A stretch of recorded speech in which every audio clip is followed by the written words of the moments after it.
Ophélie est partie en mai 2012 après un long parcours, un long cheminement dépressif. Elle avait fait une première tentative de suicide en 2011. Avait semblé reprendre le fil de sa vie et malheureusement elle a rechuté et sans qu'on puisse faire quoi que ce soit. Le 23 mai 2012, je l'ai retrouvée dans sa chambre, elle s'était pendue. Mon mari et moi, la première chose que nous avons faite forcément, c'est de pouvoir l'enlever de là où elle était, de l'avoir allongée sur le sol. Et la première phrase que j'ai pu lui dire, c'est « Ophélie, va vers la lumière, je te pardonne. Et surtout, il ne faut pas que ça s'arrête là et il faut qu'on reste en communication. » Je ne sais même pas pourquoi je lui ai dit ça. Ne serait-ce que le mot lumière, ça ne me parlait pas. Je ne pensais pas qu'on puisse avoir une autre forme de communication. Mais je ne sais pas, c'était quelque chose de très intuitif qui est arrivé comme ça. Le 1er septembre 2004, mon fils est parti travailler le matin et a eu un accident donc, qui lui a été fatal, qui a été mortel. Et depuis, on a avancé doucement. Ça a été très difficile, malgré ma croyance, puisque je suis médium de naissance. Donc, j'ai donc vu l'accident de mon fils, enfin pas de la même manière, mais la veille de son départ, j'ai su qu'il allait partir. Nous avons perdu un enfant d'un suicide à l'âge de 18 ans. Et donc c'est quelque chose qui est arrivé brutalement, on ne s'y attendait vraiment pas, puisque c'est un suicide. Alors notre fils s'est suicidé par arme à feu. Il a eu le temps de nous dire au revoir. Ça a été brutal. Ensuite, il a été emmené à l'hôpital. Et bon, les médecins n'ont rien pu faire, c'était trop tard. Après, c'est ce que j'appelle les 3 premiers jours sans Ophélie et les 3 premiers signes d'Ophélie. C'est la première nuit, nous avons entendu un énorme bruit, un gros bruit sur l'une de nos tables de chevet. Et ça nous a interpellés et mon mari au matin m'a dit « mais je crois que c'est Ophélie qui a fait ce bruit ». Alors moi je l'ai regardé, je me dis « mais c'est possible ça, de faire ce genre de choses ?» Voilà, et puis le lendemain, il y avait tous les préparatifs, des obsèques, il y avait forcément beaucoup de choses à faire. Et à plusieurs reprises, mon portable a sonné. Il n'y avait pas de numéro, j'ai décroché. Et j'avais l'impression d'être reliée à quelque chose d'infini, quelque chose d'absolument vaste. Et forcément, il n'y avait pas de parole, et en même temps, une sorte de bruit de fond, de bruissement qui me donnait l'impression d'être connectée à quelque chose d'immense. Le 3e signe que nous avons eu, c'était donc après les obsèques d'Ophélie. Donc, je suis allée dans le jardin un petit peu sans savoir quoi faire. Et je me suis retrouvée dans un petit coin et puis j'ai commencé à gratter un petit peu la terre. Et j'ai trouvé un trèfle à 4 feuilles, et puis un 2e, et puis un 3e. Voilà. Moi qui n'en avais jamais trouvé auparavant. Et en y réfléchissant, je me suis rendu compte que j'étais à un endroit où Ophélie venait souvent quand elle était enfant et elle cherchait elle aussi beaucoup de trèfles à 4 feuilles exactement à cet endroit et elle n'en avait jamais trouvé. J'ai décidé enfin, je n'ai pas décidé, c'est que j'ai reçu un message il y a 4 ans, 5 ans même maintenant, de mon fils en pleine nuit me disant que je devais fonder une association. À cette époque, honnêtement, j'ai dit non. J'ai dit non, non, je ne suis pas prête. Ma fille m'a dit, mais si maman, on peut le faire. J'ai dit non. Avec le travail, avec tout ce que j'ai à faire, je me sens incapable de gérer une association. C'est pas le moment. Voilà, donc j'ai arrêté là. Pendant ces 2 années-là, je n'ai pas cédé. Et au bout de 2 ans, je reçois un autre message en pleine nuit et ils m'ont dit, maintenant tu es prête, elle devra s'appeler l'envol d'un ange. Moi, toute jeune, j'ai toujours pensé qu'il y avait quelque chose après, qu'il y avait du paranormal, ça existait. Pour moi, c'était quelque chose de concret. Voilà. Donc, avant que Nicolas se suicide, j'avais consulté, mais dans une conférence, pas en particulier. J'avais assisté à une médiumnité et ça m'avait beaucoup intéressée. Et à la suite de ça, quelques mois après, Nicolas se suicidait. Donc automatiquement, on a été plongé de suite. Et de suite, on a compris que de toute façon, il n'était pas vraiment mort, qu'il y avait vraiment quelque chose après. Donc ça nous a beaucoup aidés. Ça nous a aidés parce qu'en fin de compte, c'est simplement une séparation. Voilà.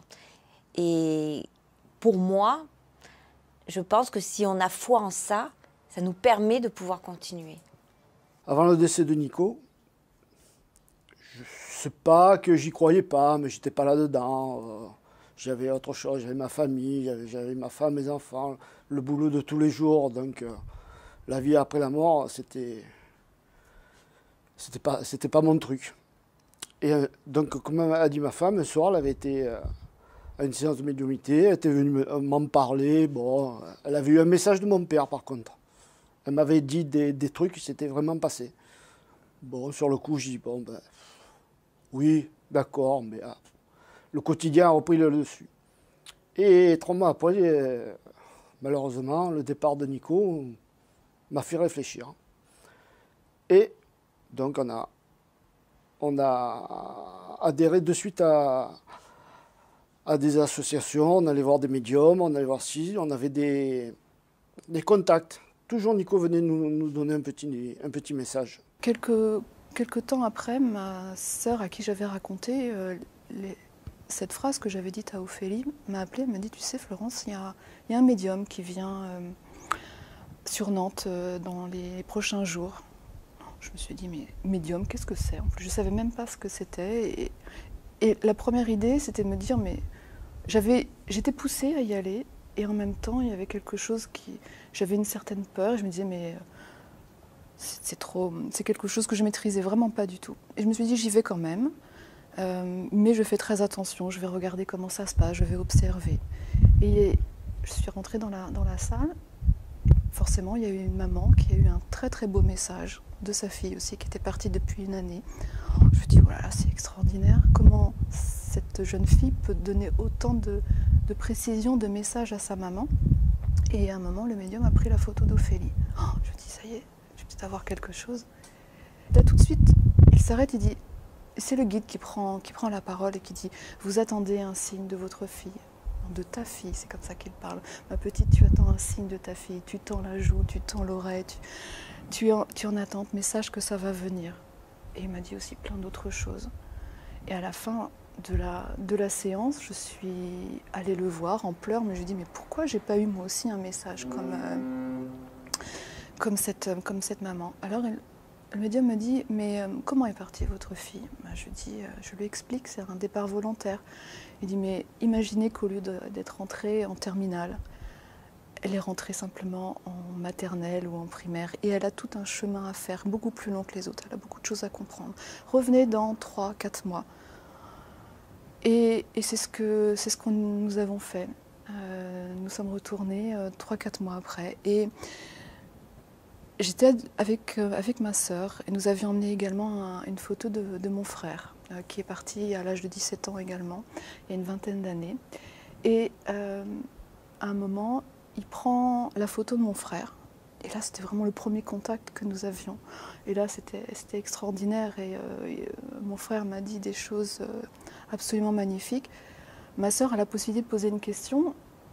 Elle était très surprise et elle dit, est-ce que tu as vu Ophélie? Et là, le médium fait le signe bras dessus, bras dessous. Sur l'ensemble des photos, prend celle d'Ophélie, puis fait « on est ensemble ». Et en fait, Ophélie a pu nous donner beaucoup de détails, des choses insignifiantes de notre vie, de notre quotidien, mais qui nous ont beaucoup parlé, qui nous ont fait comprendre qu'Ophélie était bien chez nous aussi. Ce que je pourrais par contre conseiller aux parents, aux gens même qui ont perdu un être cher, je sais qu'ils sont dans la souffrance, c'est terrible, mais qu'ils fassent quand même bien attention aux choix qu'ils font. Parce que un médium, bien sûr, il ne vous dira pas toujours ce que vous avez envie d'entendre, ça c'est la vérité. Mais par contre, il doit donner des détails que seule la famille peuvent reconnaître. Donc c'est important parce qu'il ne suffit pas de dire simplement oui, votre être cher, il est bien, il est heureux, il est de l'autre côté, il a retrouvé une grand-mère, un grand-père. Oui, sûrement qu'il a retrouvé un grand-père et une grand-mère, excusez-moi. Mais il faut donner des détails bien plus importants, parce que sinon, c'est pas trop crédible. Il faut faire très attention à ses choix. Je dirais pas qu'il y a... je l'espère du moins qu'il n'y a pas tant de mauvais médiums que ça. Mais comme on dit toujours aussi, il y a de très mauvais garagistes. Il y a de très mauvais plombiers. Donc là, déjà, il faut faire le choix.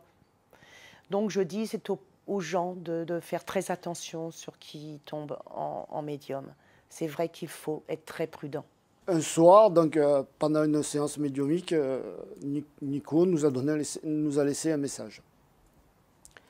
Et à la suite de ça, la présidente est venue nous voir, moi et ma femme, et nous a demandé de rentrer à l'association. On s'est dit, bon, on va quand même réfléchir, on va se poser des questions, et puis je crois qu'on a eu un rendez-vous avec la présidente, et puis on a adhéré de suite. Et depuis, donc ça fait 7 ans maintenant, qu'on fait partie de cette association, qu'on rencontre beaucoup de médiums, beaucoup de conférenciers qui parlent de la vie après la mort, et vraiment, ça réconforte. J'ai forcément continué les séances avec un médium. J'ai essayé d'autres médiums parce que je voulais voir si les messages étaient toujours de la même nature. Et effectivement, ils étaient toujours du même ordre. C'était beaucoup de messages d'encouragement. Et bien, il y avait toujours quelque chose qui revenait, qui me disait maman, tu dois écrire un livre. D'accord, mais bon, je sais pas, je veux bien écrire quelque chose, Ophélie, mais quoi et comment et au fur et à mesure des séances, à un moment, il y a une dame qui vient me voir à la fin de la séance, elle me dit mais je pense que c'est l'écriture automatique dont vous parle votre fille. Je l'ai regardée, je lui ai dit mais je ne sais pas ce que c'est l'écriture automatique. Et elle m'a expliqué. Forcément, j'ai essayé très rapidement et là, c'était merveilleux. Ça a démarré. J'ai senti ma main partir et puis le premier mot, ça a été forcément le prénom d'Ophélie. Il y a eu beaucoup de tests aussi pour qu'elle s'exerce et que je m'exerce à rester sur la feuille. Enfin, c'était vraiment au départ très technique, mais après merveilleux en messages. Ce sont beaucoup de messages d'amour, de guidance, pour nous montrer qu'il faut être en paix, qu'il faut continuer à avancer et surtout qu'elles sont là. C'est ça qui est important, c'est de comprendre leur présence absolue près de nous. Forcément, on ne les voit pas. Certains ont la possibilité, mais ils sont là. Et on a tellement d'exemples de sa présence à nos côtés que ce n'est même plus « je crois qu'elle est là », je sais qu'elle est là. Un an après le décès de Nicolas, nos amis, pour nous changer un peu les idées, nous emmènent à la neige. Et j'adorais skier, et Nicolas skiait beaucoup avec nous. Et je monte au sommet. J'étais très heureuse d'être à la neige et de skier. Puis ça a une vue, un paysage magnifique, la neige, c'est tout blanc, c'est lumineux. Et puis le soir, bon, je fais mes descentes, tout ça. Puis le soir, quand je me couche, je pense toujours à mon fils. Et là, je m'endors. Et dans mon rêve, Nicolas m'apparaît et il me dit « Maman, qu'est-ce que je suis bien là-haut » Et vraiment, il était vraiment très, très, très beau. C'était comme si c'était réel. Et de ce jour-là, j'ai bien compris encore plus. Ça m'a réconfortée de dire que vraiment, il y a quelque chose après la mort. Alors le mot mort n'a pas de signification. En fin de compte, on ne meurt jamais. Après le départ de Nico, ma femme a gardé son portable. Et quand elle m'appelle, c'est toujours marqué Nico. Et le jour de la fête des pères, nos 2 téléphones étaient un à côté de l'autre et le mien a sonné. Et quand j'ai pris le téléphone, il y avait marqué Nico. Souvent, les parents ne souffrent pas de la même manière et en même temps. La souffrance est terrible autant pour un papa que pour une maman.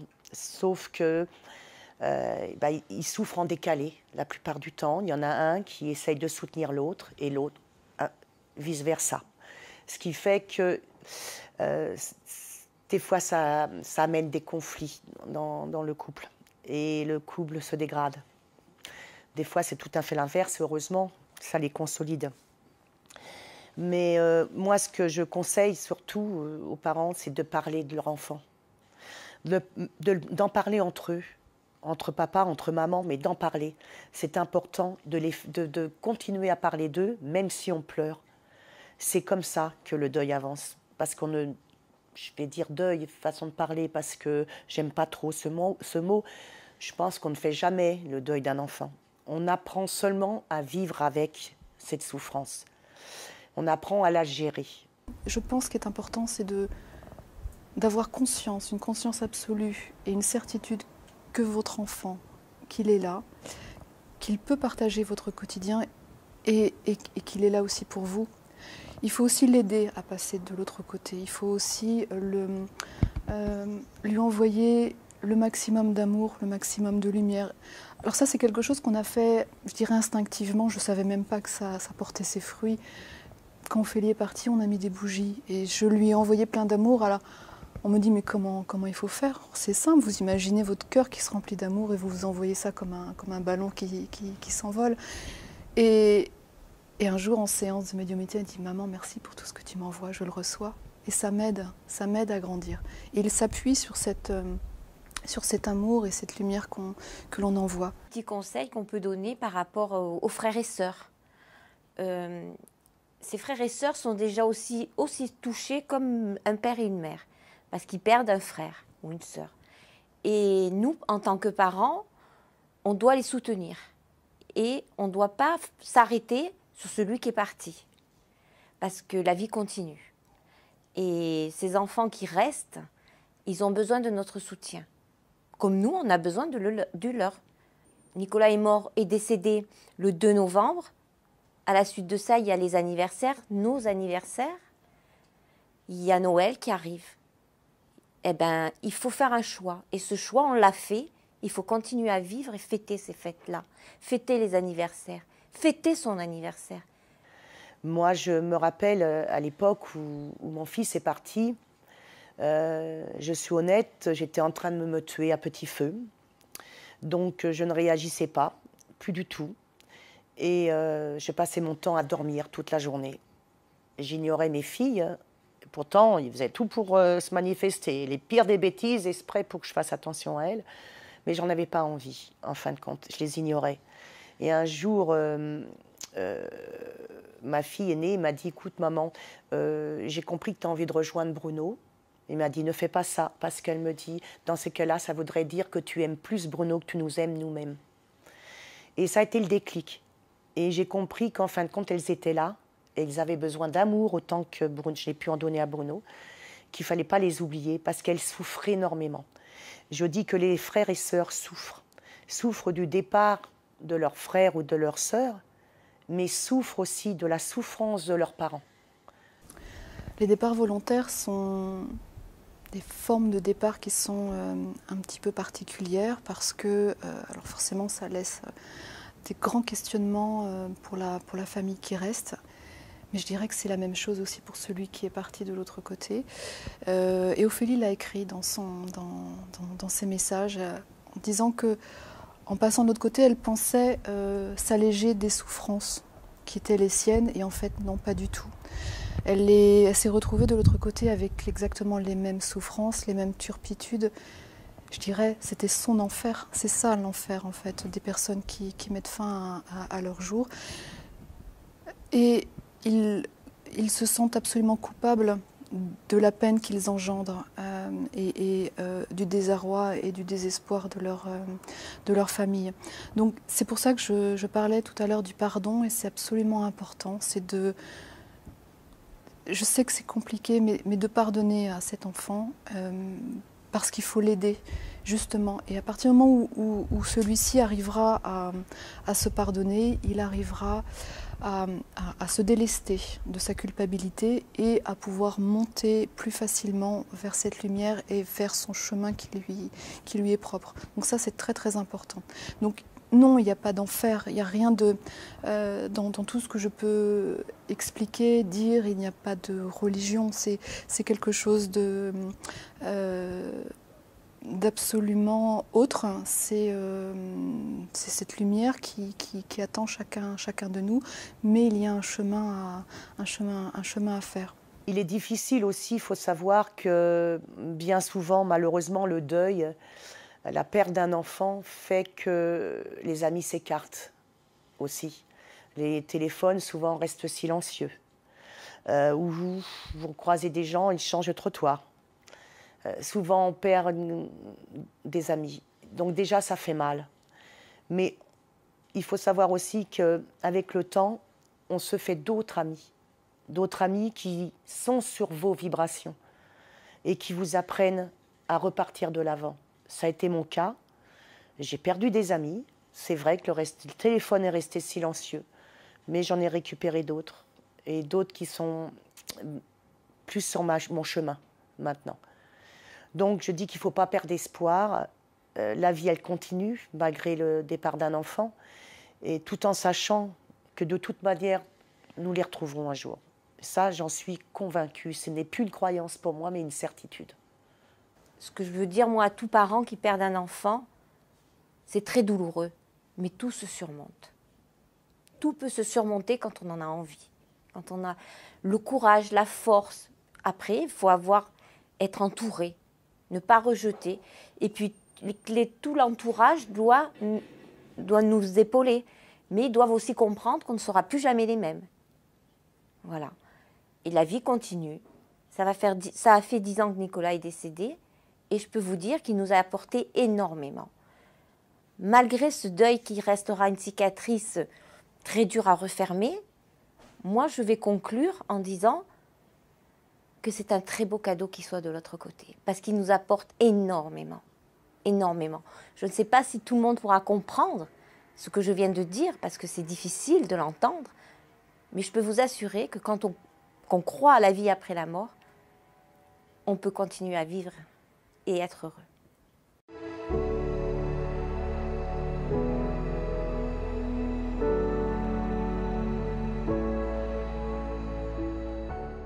Moi, j'étais athée, complètement athée. Je ne croyais en rien. J'avais ma vie. C'était, je dis pas l'ego, mon frère, ma maison, tout ça. Et j'avais pas le temps de penser à autre chose.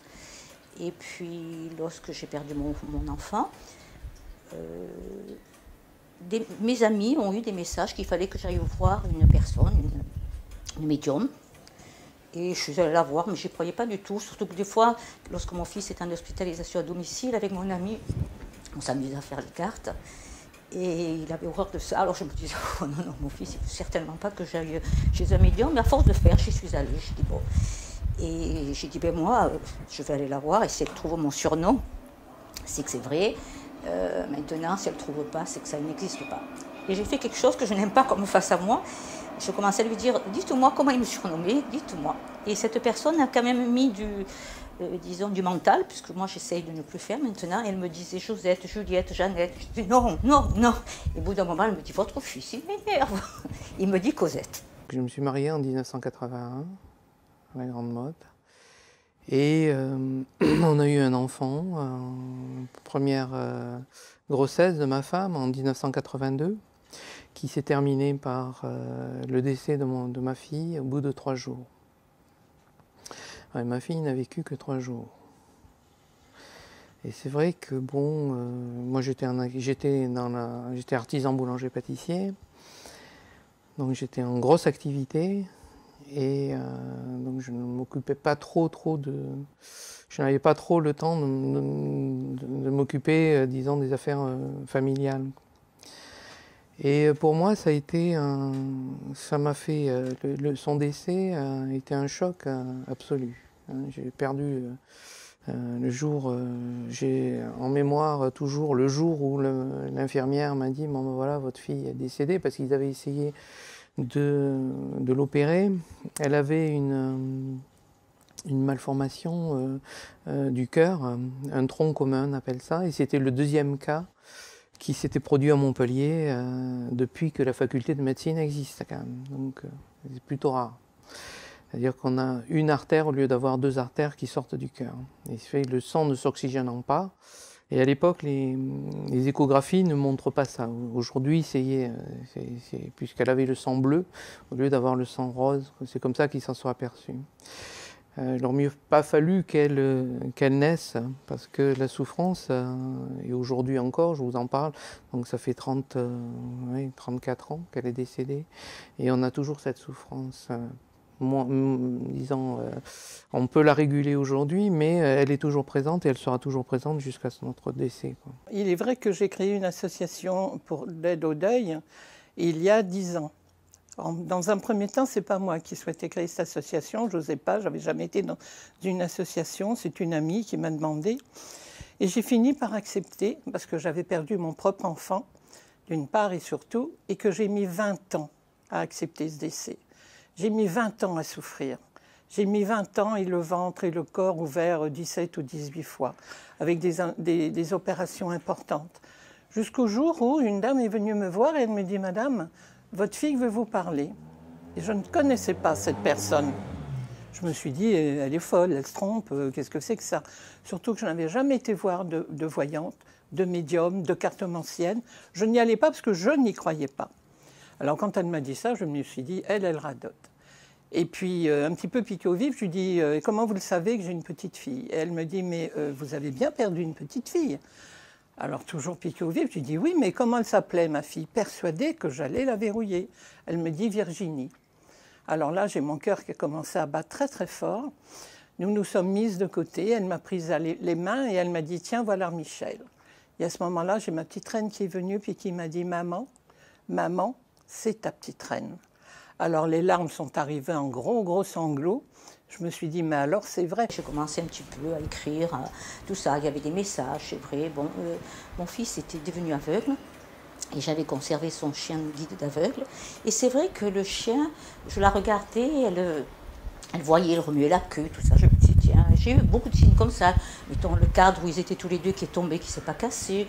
Mais j'y croyais pas, je disais, oui, ça te fait plaisir, tout ça. Et après, à force de faire, j'ai vraiment eu des gros messages. Il m'a tout expliqué, ce qui se passait en haut. Et je pense que c'est la plus belle chose, c'est de savoir qu'ils sont heureux. Il m'a décrit les paysages, il m'a décrit ce qu'il faisait, tout ça. Enfin, il m'a tout appris. Ce décès a une très grande importance dans notre vie de couple, puisqu'elle m'a permis, et elle l'a permis à la fois de mettre mon activité professionnelle en substance plutôt que et d'aller vers une orientation un peu plus spirituelle. Voilà, en gros, c'est ça. C'est le chemin qu'elle a voulu nous faire comprendre. Pourquoi j'ai poursuivi ma vie dans telle souffrance? C'est que ma fille souffrait beaucoup. Elle était handicapée suite à une erreur médicale.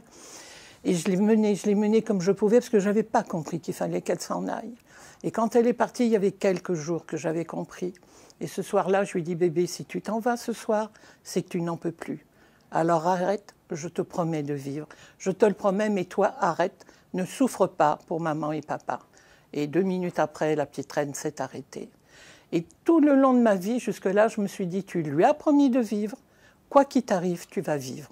Même si souvent, j'avais envie d'aller la rejoindre. Mon but, l'association, c'est déjà de faire sortir les gens qui viennent rencontrer d'autres personnes. Ce ne sont pas que des personnes qui ont perdu un enfant ou un être cher. Enfin, je pense qu'il n'a pas perdu un être cher. Ce sont des personnes, donc déjà, ils se remettent en question, ils viennent. Alors souvent, c'est sur le bien-être, c'est sur la spiritualité, bien entendu. Des fois, il y a des médiums. Moi, je fais venir un médium qui a perdu son enfant. Voilà, donc c'est encore plus proche, c'est encore plus présent, c'est encore plus concret. Et puis, mais on essaye de diversifier pour emmener, parce qu'il y a des gens qui n'y croient pas, alors petit à petit, on ouvre des portes. Moi, je crois que ma mission, c'est également d'ouvrir des portes. Pour nous, dans notre cas, il est spirituel. Voilà. Il est, en définitive, pour ressouder le lien qu'on avait avec Marcel et moi, et qu'on puisse aller jusqu'à la fin, ensemble. Voilà. Ça, c'est le plus beau cadeau qu'elle puisse nous offrir. Voilà. Et ça, ça ne se mesure pas, ça ne se quantifie pas. C'est quelque chose d'immense. Et c'est là, il faut retenir que ça. C'est le bien que ça va vous donner plutôt que le mal que cela vous donne. laissez le mental un petit peu de côté et faites ressurgir votre âme en définitive. Parlez à votre âme, tout simplement ça. Et là, je me suis dit, il ne faut pas que les autres parents fassent comme moi. Il ne faut pas qu'ils soient endormis par des anesthésies 10 fois, 12 fois, 17 fois, comme je l'ai été. Il ne faut pas qu'ils refusent de vivre, qu'ils se mettent en retrait de la vie parce que leur enfant vit. On ne leur enlève pas définitivement. Cet enfant, il est là, à côté d'eux. Mais notre chagrin nous empêche de le voir, nous empêche de l'entendre. Parce qu'à partir de là, mon enfant ne s'est plus arrêté. J'ai toujours eu des messages, elle est toujours venue à côté de moi et elle a amené bien d'autres personnes auprès de moi. Donc, si je peux dire, halte, arrêtez. Arrêtez de souffrir, vivez, parce qu'eux, ils vivent. Et si vous vivez heureux, eux, ils vont être heureux aussi. Mais ce qui est bien, c'est quand on sait qu'après la vie, il y a quelque chose de merveilleux, tout ça, ça nous permet déjà, on ne se suicide pas, parce que souvent, ça arrive que des parents se suicident. Donc, moi, mon fils me l'avait dit que si je me suicidais, je ne le reverrai plus jamais. Donc, c'est ce qui m'a permis d'avancer. Et c'est ce que je fais passer comme message, bien que je n'ai rien contre le suicide, malheureusement. Enfin, moi, je dis toujours, vous vous suicidez, vous repartez à la case départ. C'est comme le jeu de loi. Ma fille, j'ai essayé de pouvoir la canaliser par des médiums. Même moi-même, j'ai fait du Monroe. Personne n'a vraiment pu la contacter. La seule chose qu'on m'a dit, c'est qu'elle était trop élevée pour pouvoir la contacter. Moi, ce que j'avais à dire, c'est que croyez.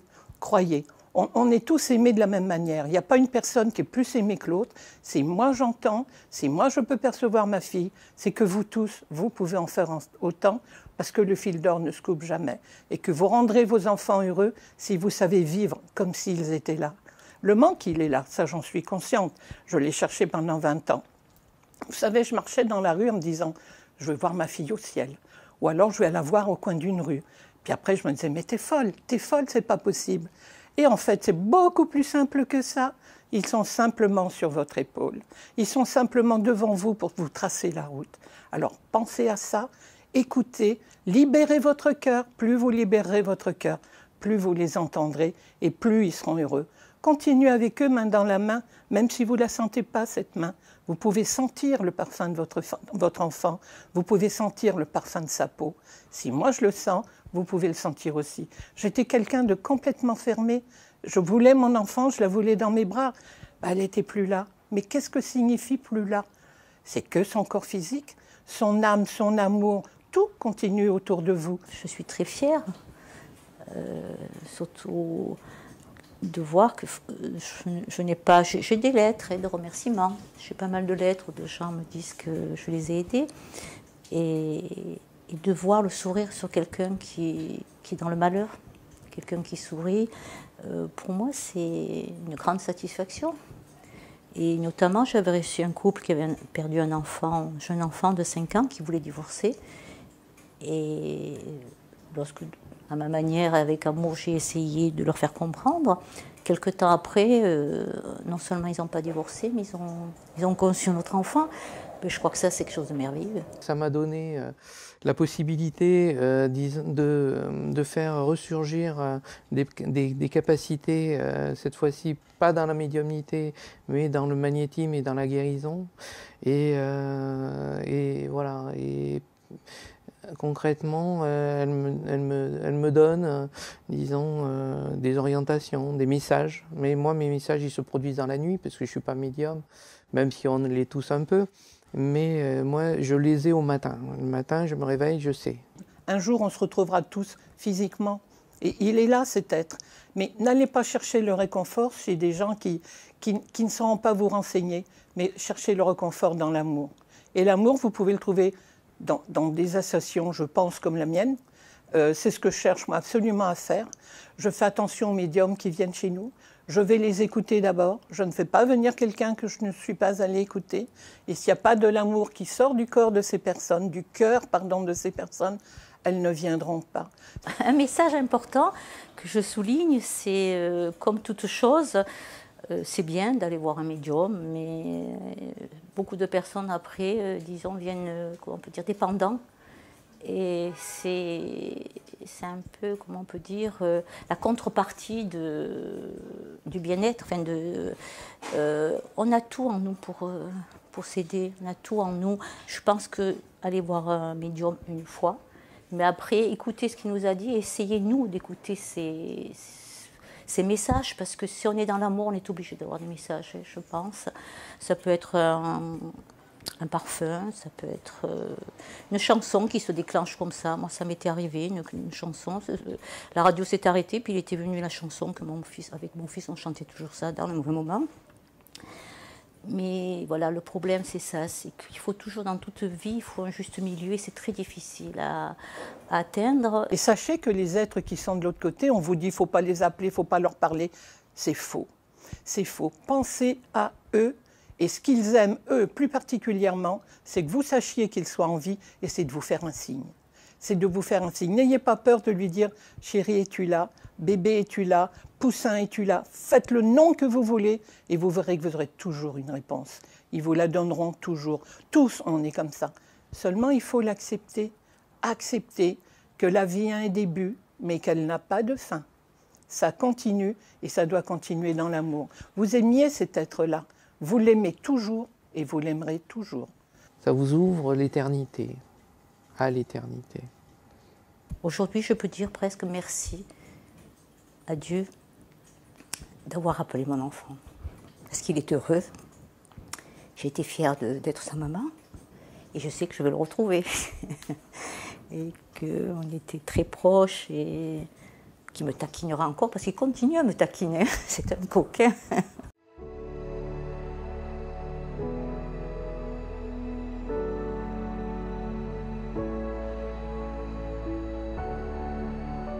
Donc infirmière diplômée d'État. Avant 1986, pour moi, je ne savais pas s'il y avait un au-delà. J'entendais parfois certains l'affirmer, moi je ne savais pas. Et c'est donc en avril 1986 que j'ai eu un accident de voiture avec mon jeune fils. Et j'ai donc fait le voyage au bout du tunnel. J'ai vu cette lumière, j'ai vu ce tunnel, cette lumière. Je suis arrivée dans une énergie d'amour que je ne pourrais pas définir. Je n'ai pas vu de personnage, simplement une voix s'est imposée à moi, me disant que je devais redescendre sur cette terre, que j'avais une mission. Voilà. À partir de ce moment-là, j'étais intimement persuadée qu'il y avait donc un au-delà. Sans trop l'exprimer, parce qu'encore dans cette époque, il ne fallait pas trop l'affirmer. Pour certaines personnes, on était un peu fous, on va dire ça comme ça. Mais voilà, pour moi, c'était évident. Et donc, en 1999, je vivais à Chartres, en Eure-et-Loire, avec mes 2 enfants. Et on s'est disputé avec mon fils aîné par rapport au cannabis. Il est parti s'installer chez son père. Il a commencé ses études d'infirmier en septembre donc, 2000. Et en novembre 2000, bon, je l'ai su après, mais suite à une dispute avec sa petite amie, donc il a mis fin à ses jours. Il s'est suicidé par pendaison. Il n'a pas laissé de lettres. En 2003, je vivais en Polynésie et j'ai eu un petit garçon, Tommy. Et ensuite, on a été plus ou moins obligés de repartir en France pour le travail de son père. Là, je me suis aperçue qu'il avait quelques symptômes physiques pas trop normaux, du style commencer à boiter, commencer à loucher, commencer à baver à l'âge de 2 ans et demi, 3 ans, quoi. Voilà. Je l'emmenais chez le médecin régulièrement, les pédiatres et tout, ils ne trouvaient rien de spécial. Bon, c'était pas très rassurant tout ça. Jusqu'au jour où il y a quand même un pédiatre qui s'est un petit peu énervé, qui m'a envoyé à Montpellier faire une IRM. Et là, on a découvert l'horreur, une tumeur au tronc cérébral. Nous, on a perdu notre fils unique. Moi, d'un premier mariage, j'avais 2 enfants, qui sont toujours là, bien sûr. Et juste avant le décès de notre fils par accident, la même année, j'ai perdu ma mère et mon père. Donc, j'ai perdu ma mère au mois de mai 2010. J'ai perdu mon père en décembre 2010. Mon oncle en février 2010, le frère à mon père, 2011, pardon, et notre fils en juin 2010. En juin 2011. Donc un accident de voiture le matin à 10h, tout seul sur la route, tout seul dans la voiture. Il venait de partir de la maison. il ne fumait pas, il ne buvait pas. Donc un accident complètement inexplicable. Tout seul sur une petite route, et il n'y a qu'un arbre, il est allé dedans, quoi. Téléphone éteint, donc on n'a jamais su, on ne sait pas, et on ne saura peut-être jamais. Qu'est-ce qu'il y a eu? Il n'y a pas eu d'animal, il n'y a pas eu de voiture en face, c'est pas de traces de freinage. Aucune cause en fait. Aucun élément inexplicable. Extérieur. Aucun. Enquête de gendarmerie faite sur la vitesse qui était peut-être un petit peu plus au-dessus, mais sans être excessive trop. Par chance, il était seul dans la voiture.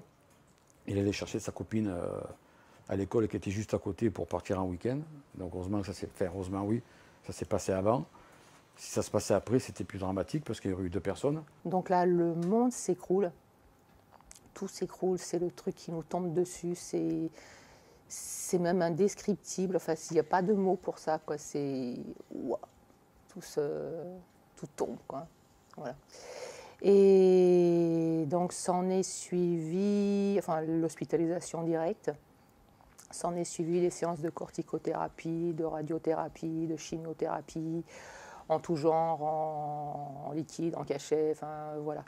Ce qui a été pour lui pendant 2 ans de souffrance physique et de souffrance psychologique, de souffrance morale, parce que le peu de famille qu'il y avait déjà autour, tout le monde, comme une volée de moineaux, par peur, je pense. Mais lui ne comprenait pas. Lui ne comprenait pas, petit garçon comme tous les autres petits, hospitalisés avec un cancer ou autre chose même. Les petits ont un petit peu de mal au départ à comprendre ce qu'ils font à l'hôpital, pourquoi ils ne peuvent plus sortir, pourquoi ils ne peuvent plus voir les gens, pourquoi ils ne peuvent plus manger ceci ou cela, parce qu'il y a parfois des régimes spéciaux suivant les traitements. Pourquoi on est obligé d'être là alors qu'on pourrait être là, enfin des tas de privations, quoi, c'est assez infernal. Et quand une maman voit son petit privé comme ça, souffrant, ayant peur à cause des traitements, des IRM, des anesthésies, des ceci, des cela, j'en passe, c'est infernal, c'est infernal. Pendant 2 ans, je me demande même comment j'ai réussi à tenir. Je ne sais pas, il y a quelque chose qui doit se passer ailleurs, qui doit aider, parce que c'est pas possible. Quand j'y repense maintenant, je me dis, mais est-ce bien moi qui ai vécu ça?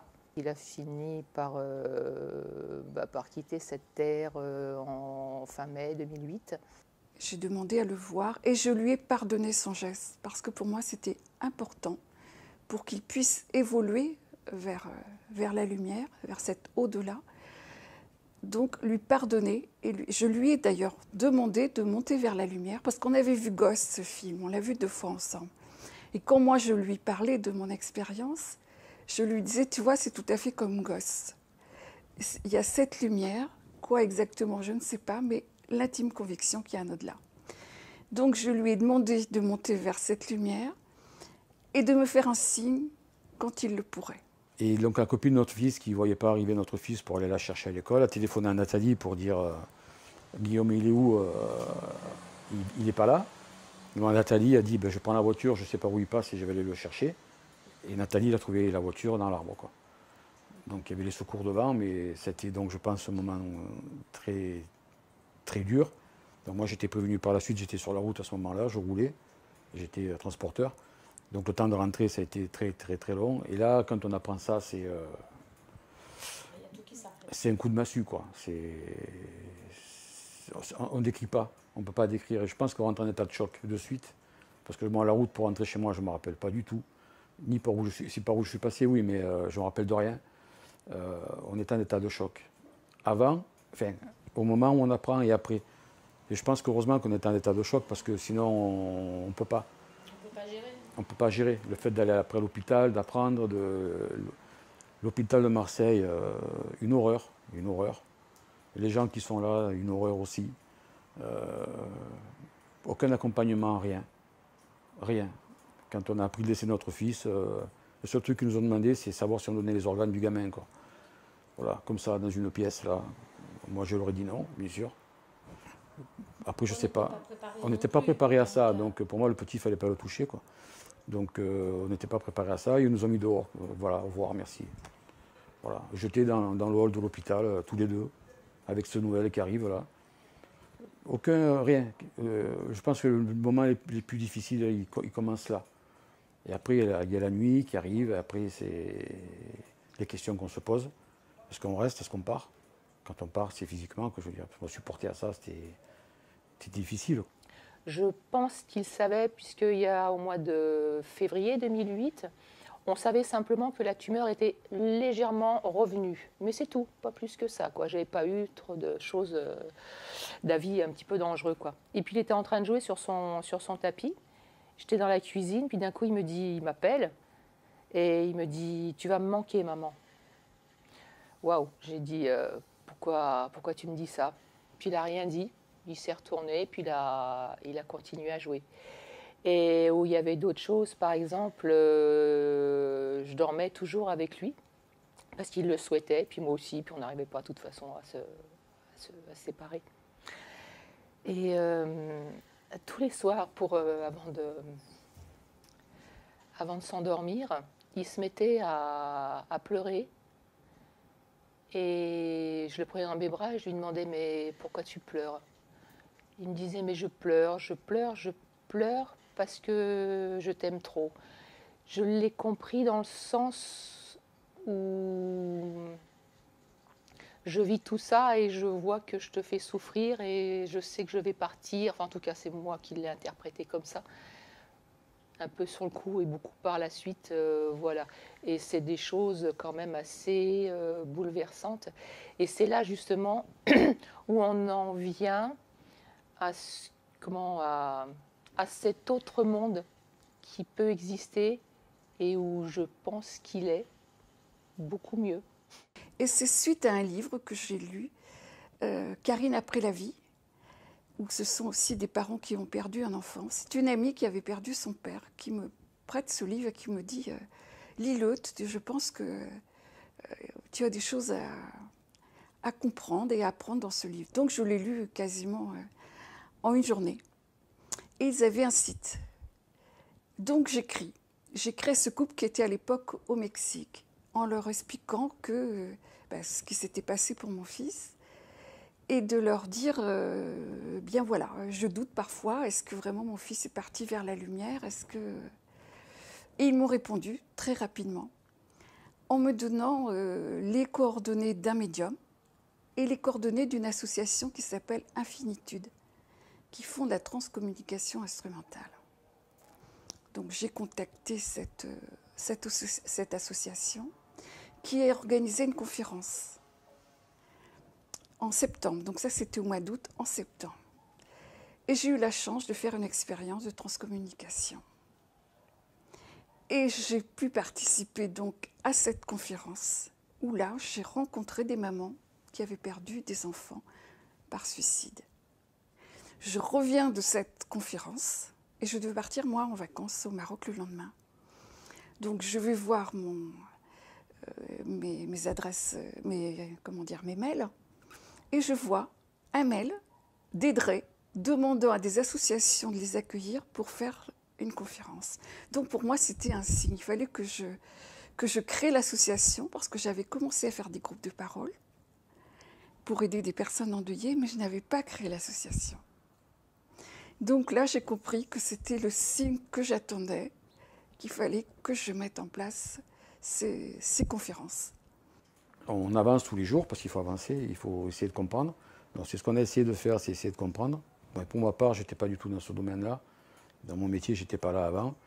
Et j'ai essayé de comprendre. J'ai connu quelqu'un sur Aix, un radiesthésiste qui m'a beaucoup aidé. Et si je suis là, c'est un peu grâce à lui aussi. Parce qu'il m'a expliqué des choses où j'ai adhéré à ce qu'on m'a expliqué. Ça correspondait à des questions que je me posais. J'ai bien voulu comprendre. De toute façon, il n'y avait que deux solutions, où je restais ou je ne restais pas. Donc si je reste, autant rester et essayer de comprendre ce qui nous arrive pour finir ce que j'ai à faire le mieux possible. Pour ne pas refaire ça plus tard. Si on croit à la réincarnation, ce que je commence à croire maintenant de plus en plus. Pour moi, j'ai toujours été convaincue qu'il y avait quelque chose déjà. Donc pour moi, de suite, je savais qu'il était toujours là.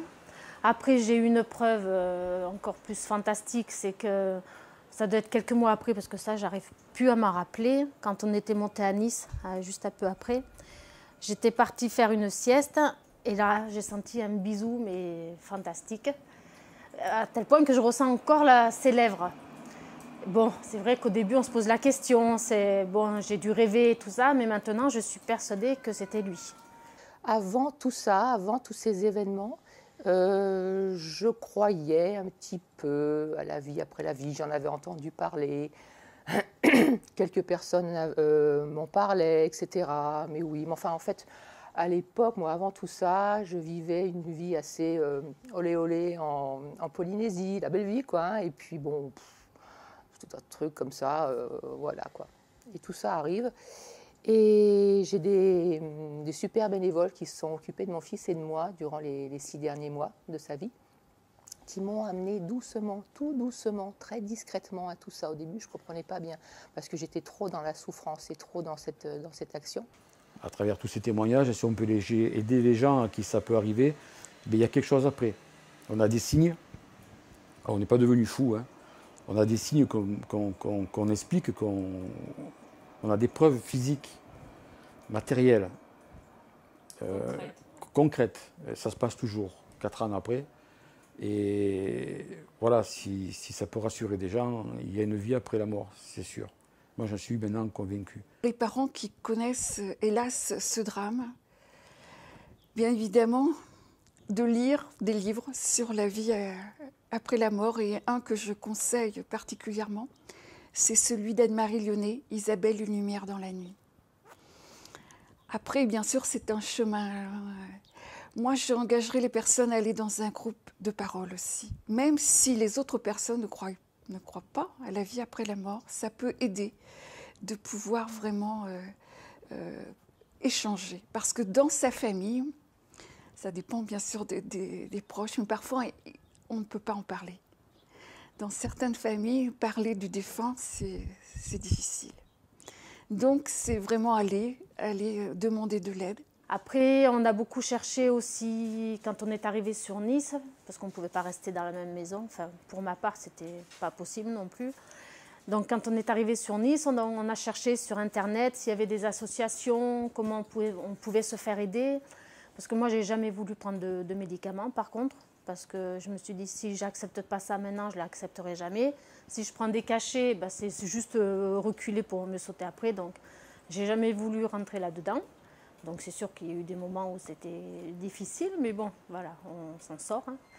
Et donc, on a trouvé l'association de Maggie, donc Cosette, par rapport à Internet. Et on est allé voir la première fois une conférence sur une radiesthésiste. Et donc après, on a fait la connaissance de Maggie, et c'est comme ça qu'elle avait déjà des messages par rapport à son fils, et qu'elle m'a dit, toi, tu devrais essayer de prendre le crayon parce que ton fils, il veut te parler. Donc c'est comme ça que j'ai commencé à faire de l'écriture inspirée, parce que je contrôle toujours ma main. Mais quand je me mets à écrire, en fait, je ne réfléchis pas, quoi. Ça vient tout seul. Des fois, j'écris 2 ou 3 pages de grands cahiers, et je ne réfléchis pas, ça vient tout seul, voilà.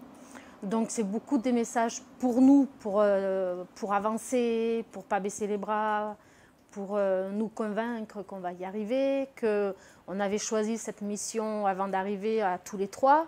Donc quelque part on savait ce qui allait arriver, même si on n'en a plus conscience. Vraiment le premier signe, le soir, je rentrais des obsèques, les obsèques avaient été faits. Je rentre dans la chambre pour aller directement me coucher, et je sens cette atmosphère, mais quelque chose de lourd. Mais c'était pas spécialement réconfortant ou quoi.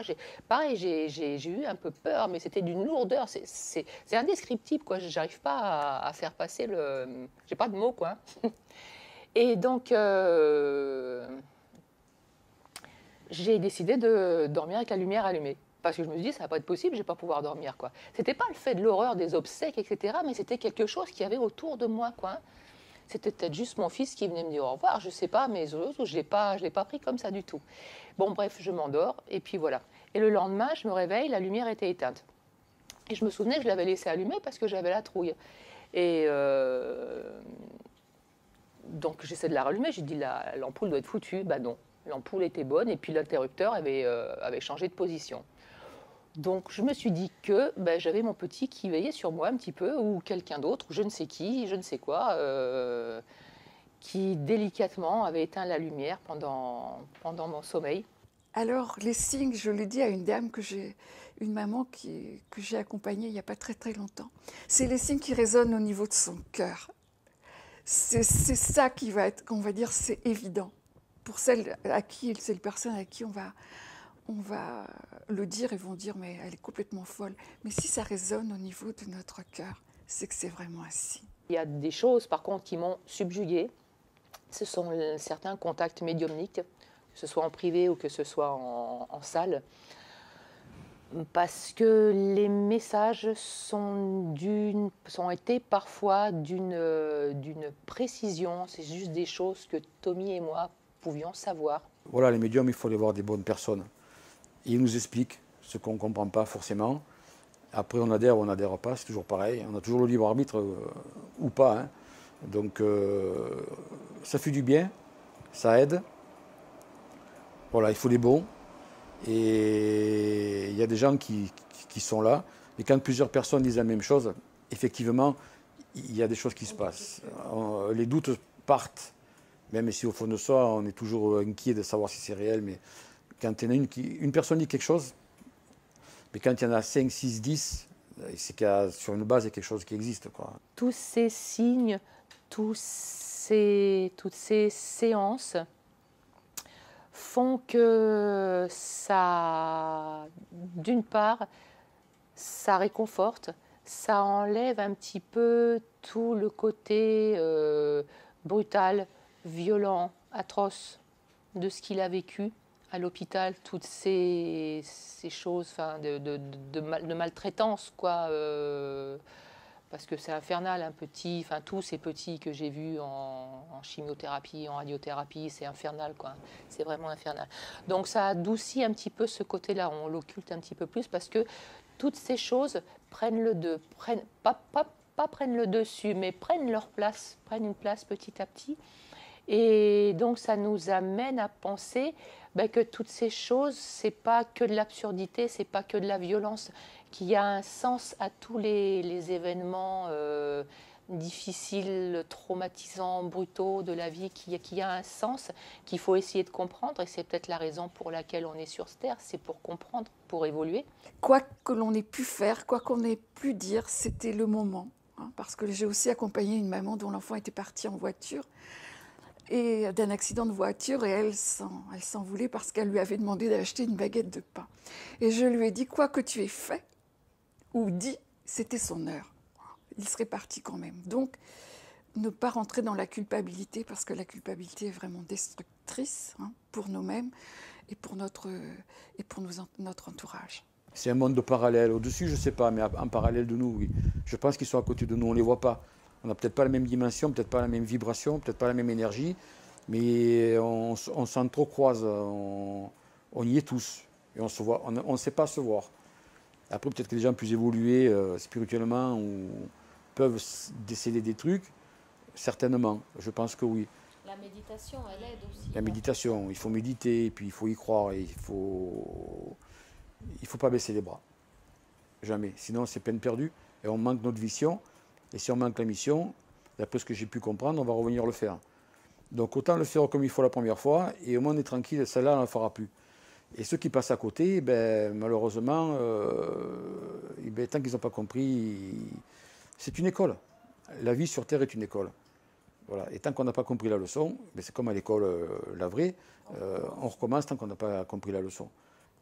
Donc je suis une intime convaincue qu'il y a une autre vie après la mort, dans ce bain d'amour, l'amour inconditionnel, puisque j'ai eu la chance de pouvoir voir cette énergie et que nos enfants, enfin nos êtres chers, parce que ça peut être un enfant, mais nos êtres chers sont dans cette dimension qu'un jour on les retrouvera. Eux, s'ils veulent évoluer, leur évolution, je pense qu'elle passe par la nôtre d'évolution. Donc si nous on évolue, eux ils évoluent. Si nous on n'évolue pas, eux n'évoluent pas, ou pas bien.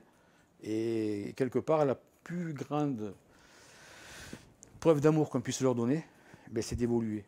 dans le bon sens, avec eux, pour eux, surtout pour eux. Donc notre évolution, elle est à eux aussi, je pense. Et la plus grande preuve d'amour, elle est là.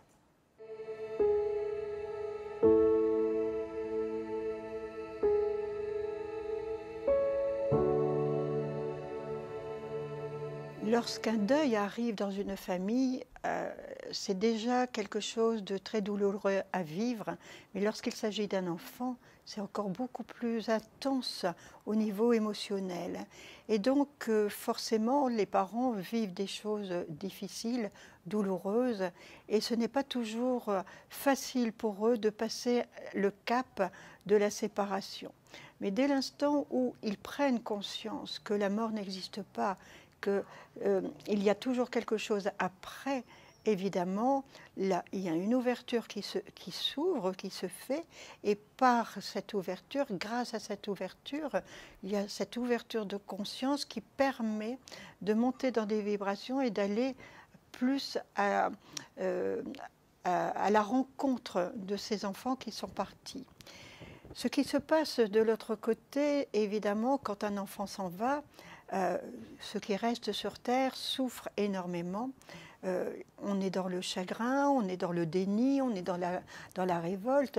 Mais lorsque cette âme rejoint l'autre dimension, cette âme est toujours accueillie par des membres de la famille, des personnes qui sont parties avant, ou des connaissances, mais aussi des guides, ce qu'on peut appeler anges gardiens.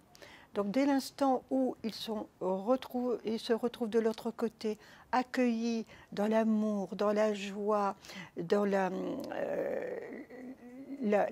paix et la sérénité, ensuite il y a des étapes qui permettront à ces enfants de trouver leur propre vibration, puisque de l'autre côté, il y a 7 autos vibratoires complètement différents. Et grâce à cet auto vibratoire, l'âme va aller dans la vibration qui lui correspond.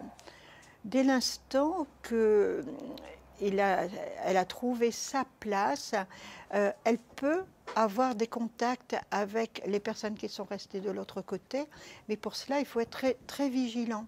Parce que ça peut être des manifestations avec des bruits, avec des sensations d'avoir quelqu'un derrière soi, avec des souffles, avec des papillons qui viennent, des oiseaux qui viennent frapper à la porte, etc. Il y a toujours de multiples façons, même de la musique qui s'arrête, ou avoir l'impression aussi que quand on est en voiture et qu'il peut y avoir un accident freiné à la dernière minute, ça prouve qu'ils sont toujours là pour nous aider. Dès l'instant où on prend conscience de tout ça, évidemment, il y a une autre façon de penser, une autre façon de voir les choses. Et les parents peuvent, à ce moment-là, dès qu'ils ont retrouvé la paix, la sérénité, dès que cette révolte s'est apaisée, ces parents-là peuvent avoir des messages de différentes manières. Il se peut que le père ou la mère entendent ou ressentent la présence de l'enfant. Mais ça peut aussi se faire par l'écriture. Et donc il y a de plus en plus de possibilités pour les parents qui souffrent d'avoir cette possibilité de communication. Au plus qu'ils vont monter en vibration, au plus qu'ils pourront percevoir et même apercevoir, voir leur enfant qui, de l'autre côté, lorsque le temps va passer, va continuer à grandir. Il va devenir, si c'est un bébé, si c'est un enfant, un adolescent, il va devenir adulte. Et lorsque la personne qui aura perdu cet enfant va retourner de l'autre côté, même si cet enfant est devenu un adulte, elle va le reconnaître, forcément, puisque tout est fait au niveau vibratoire. Il y a aussi des possibilités de percevoir ces enfants dans des rêves. Ils viennent donner aussi des messages dans les rêves, et à partir de ce moment-là, c'est que la personne a lâché prise, elle ne contrôle plus rien. Dans son rêve, toutes les tensions ont disparu, et donc son âme peut monter à la rencontre de l'âme de l'enfant. Et c'est là qu'il y a des rencontres et on s'en souvient après. Et ça peut apporter un immense espoir pour ceux qui restent. Donc c'est évident qu'il faut absolument apprendre, et ça c'est la chose la plus difficile, apprendre à dépasser son chagrin, apprendre à dépasser cette épreuve pour retrouver le contact. Parce que la mort n'existe pas, il y a toujours une continuité. Mais ils sont partis dans un autre monde. Moi, je pense qu'on peut le voir comme s'ils sont partis dans un pays étranger, où il n'y a pas de moyens de communication par le téléphone ou par la télévision ou peu importe. Et dès qu'une personne s'en va dans un pays étranger, ce qu'elle fait, c'est qu'elle doit d'abord déposer ses valises, aller à l'hôtel, déposer ses valises, ranger ses affaires et après prendre contact. Et c'est un peu comme ça que je vois, que j'ai cette vision quand les enfants veulent prendre des contacts avec les parents. Ça peut se faire très rapidement, ça peut se faire dans les mois qui suivent, ça peut se faire des années plus tard. Tout dépend de la vibration des parents. Tout dépend de leur compréhension.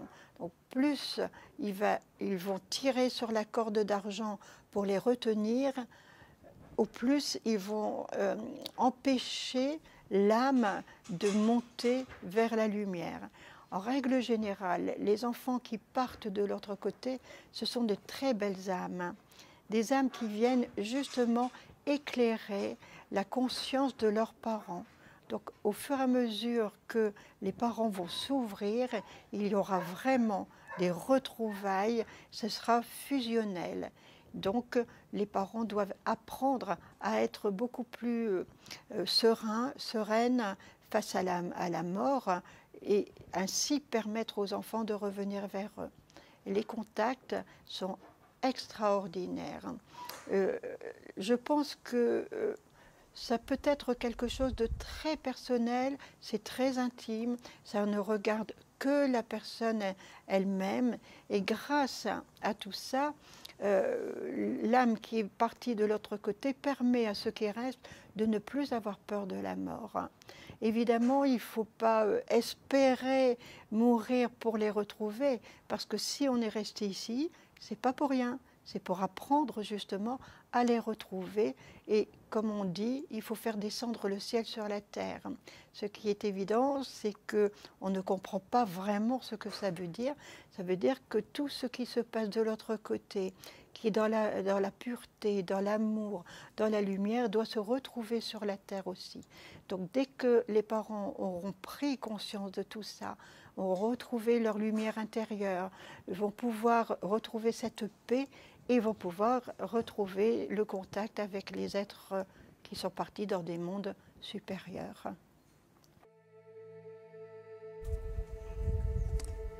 Message reçu d'Ophélie en juillet 2015. Merveilleuse vibration à vos côtés. Ma petite maman adorée, je voudrais te dire combien je me sens proche de toi, ma petite maman. Je vibre avec toi. Je suis en harmonie totale avec toi et me réjouis de ton nouveau cheminement. Tu es bien courageuse, ma petite maman, et je voudrais tant que tu puisses insuffler toutes nos paroles d'espoir aux parents en souffrance. Distribue, ma maman, distribue largement et pleinement. Nous, les enfants perdus, sommes à vos côtés. Écoutez le souffle de nos voix au creux de votre oreille. Voyez et appréciez les fleurs que nous déposons sur votre chemin.